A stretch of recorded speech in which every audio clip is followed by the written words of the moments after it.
Fia lea wa whaatasi mai, ia lea fionga ia ngalu malemana tipi au tanga vaia, o lo tautua ina fo i le tātou ngaluenga i totonu o Samoa, au mai le oto o tonga o nei vaenga tāua, mo i tātou i le nei tai au. Ia lawa fionga ngalu malemana, soifua lau lei, whaatai le whaatasi mai. Ia, tai au manuia soifua lau lei fo i tenin, pātalo po po tātou tunu o ala mai le nei aso fo, malo le soifua maua. Ma lo sai fo mawa nga lumalemana le va ai atu fai mai o le a pa uti munga i Samoa pe o le sao ia le o le tatou tau i le nei tai au. Ia o le wa mai o le lapita inga o timunga mamafa. A le wa mai e tūlanga i lolonga o le wa mai fa fautuanga. Ronga winga o le advisory ia le tūlanga i flat po lolonga. A le wa mai o se warning ia tūlanga i timunga mamafa o no winga.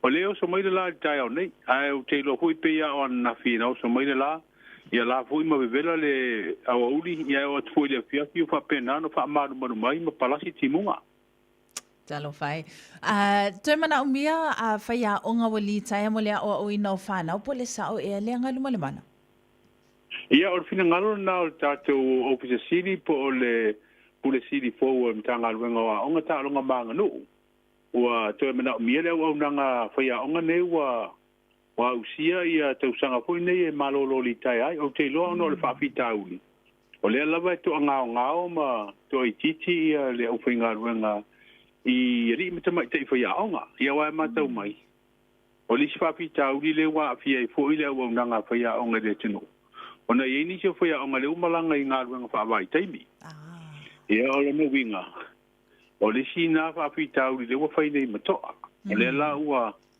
se atu fo ile fa ulunga fo o le mtanga luenga le malo la hu sila ia ma le pulenga e wa tau to e fa nga fa ia o nga ne wa malo lo li tai wa o to tele ni se fo ia o e wi ana ulia te usanga fo le se fua e te wa na malo lo tu so tu la fo no le commission nga luenga le malo ala e malo lo mali a po so fo malo si fo ile ma le leile mafo le ato to mafo fa we fa tino ia nga luenga le o wi no fa na au te lo po o ila to wi o au ia to sanga lita ya o le tele ia o le tamau ainga la ia ma le sosia o le ata mai le o wi no fa na te lo ila se tu nga tau wa pe au si le fi hu ni so to sanga o mai pulenga malo tona ni asa to o mai ni si po io po ia o malo lo lita ya ma fa ia o ia manisi foi wa papenana ave tulanga foi ne wa sia onga wa sa ta fia foi na por kala misa ia i te usanga utuna i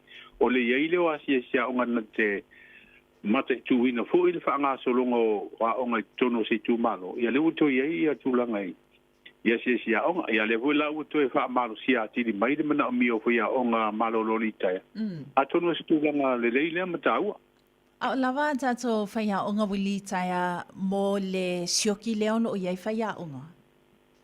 Te loe to tele faya onga wa malolo li taia o te lo fue se numela to tele o fa pena ona o tulanga lea wa te usanga fue lente nei sa ye ni fa ma va ngo manisio li mita mai tai wa malolo mai ngalwa. Ia o te lo la malolo sia la maua le se fu manuia ma le ato to ma fo fa. Le si vaenga mana ia a ngalumale mana le ana whaeloa mai le malo Australia vanoa no fomau mo tangata Pasifika o fia i Samoa. O atu langa ia ma le asif sosoani tele mo a tātou tangata i Samoa. Ia, o lea wa mata watu le nei tau sanga atu no sifuafuanga le whainga malo fo Australia la tau e whaongale a vanoa le nei teimi le la tau pulenga malo. E whaatino tūlanga hoi leo tāl sanga tua tunu Pasifika au fia i Samoa. I tūlanga i awanoa ia e noho mawai tono lea tunu. Ia wa lewa na whaid pokala mea New Zealand le quota ski. Le tāl sanga i tangatanu. Na tangatanu o Samoa e tāl sanga i mai le matuale sku walu fasu lima. E mawai le awanoa hoi nei e noho mau. Ia wa o stasi au ai inga tāua. O pokala mea nei peo hoi na au mai Australia. O te whainga ruanga. A whaila e amita ia iulai o te usanga nei le fuafuanga le almaro Australia wa tolu afe ia tangata ia mana mia. O tolu afe le whaita umai matato. Ia te lo se si amano le leina e mawai fo i le isi whai toa e palanga atua inisi o tato wa tunu e. Papena na no fu mau ma fainga ruenga i Australia ia mtau fai mai foi ai ngai Samoa. Ia me se lava foi o a ngal whanau ia manisi fo fanga walu mana i manuia. Ai o teilo. Ia o lea wa papena ona tatu ba ia tu wanga i mai foi le malo ngal le mai le ava no a le fu tatu titilo. Le fu ia ngal ruenga fa vai te mi le malanga tu tatu tanga te New Zealand ma Australia. Se lo fu si tu langa fu si sila ia. Ia wa le la watu tanga te papa. Ia ai tu iti pe ia la tu e patino le ngaru ngai Samoa ma apena on tu ina tatu malo ma le tu. Ia o se fu nga tau ma le mo tatu tangata. Mali e ngalu malemana ua au mai la se aso fa mautu o le a tatalai avanoa nei po o lo tato whataitali pe ai se aso. O le fa pe mai o le amatanga o le tausanga fa le tupe fo le amata ia i ulai o le tausanga nei.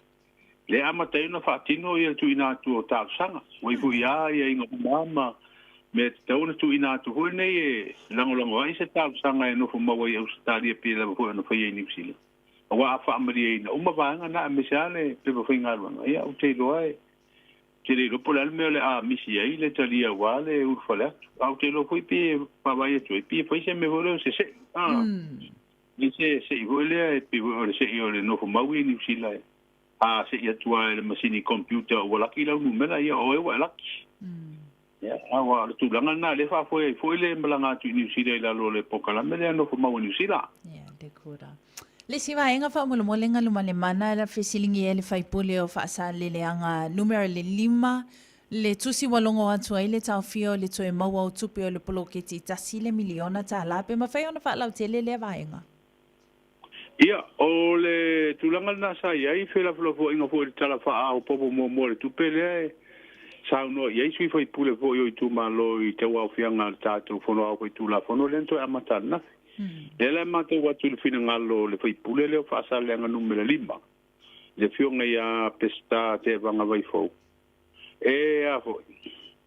O tasila le tu malo se furu ho le tu malo le sa fa ilo el ministro fato anga lava ya so bel neva ya so o le wa ve tu si ele tu ave tu se tu per le miliona ta la le fo le a vai ma ave ye ya o le au mai la tu fa mo mo fo i il fa nga ino lu se la wa fe na ave mo te pena ile office mai si va nga pe o tanga te nga lo ele o sanga tonu le fa nga ino se le la u fa ilo ele foi pule le tu manole pe ia wa va tuai le tu sielo nga tuai taufi ai lana sa no nga le parliament na o la o to la vai to nga le fa so ina ma le vai na ko fa nga ina no se la wa pe la wa o fa to watu ia to nga fo ia pa tino le nga nga le fusia o le ofisa e ai pe mata watu o la o mal go se la wa fa nga pe ia o le i tu le ofisa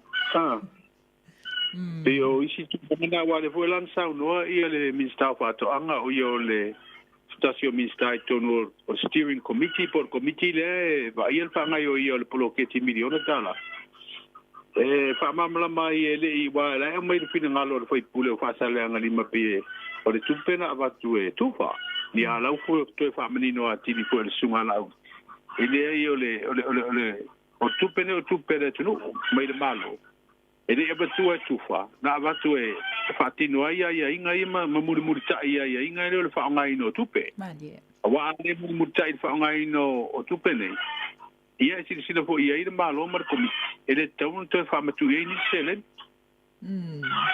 malo lava fa tai lo fionga ngalu malemana ia mo le fa avno ino lo taimi o ani si lu tala fa mo le o le afa la tele mo le atunu u ile ta le vai ile tai a ta le valu ile tai a ne fa mo Ia o le afionga ia le lua a mesene le te o veina tatu ngā ruenga mai le so te watu le sfereile no leo te a fia inisi fontanga ta ua ni vai aso. A leo whaelo mai a tatu tala o nei aso lulu. O leo a tau sanga ia le whaipule ale pata i tupa inunga. Se masini wha mātoto mo le whale mai whaitu malo i tono ale pata i tupa inunga. Le hoi la sa tani e minister so i fua malo lo ina na tau sanga i le fono anafi. O ta pa mai e malo au fatasi se fa manino ina o tu la pono hoine mo pupu ngala u tele tatu tulu. Ia fa pe mi fa bombonga mo le tele ina le lo ia so se ia te lo ia Samoa. Ma o le am whao nā o tele, whala tele ia tātou tala nā manisi o telefon. I le neia so lulu pe a o ko le teme whaatino e tātou o unanga masani, Janine? Whaptai lava ngā lumalemana ia manuia lava singa o le nei tai au fo. Ia, whapena fo I malo lava le tautua atunu. Tai lava ngā lumalemana le awhionga ia ngā lumalemana tipi au tanga vaia o lo tautua ina le tātou polokalame ma le tātou ala Leo Radio Samoa I totonu o Samoa ia ma le oto o tonga o nei vaenga mo I tātou I le nei tai au.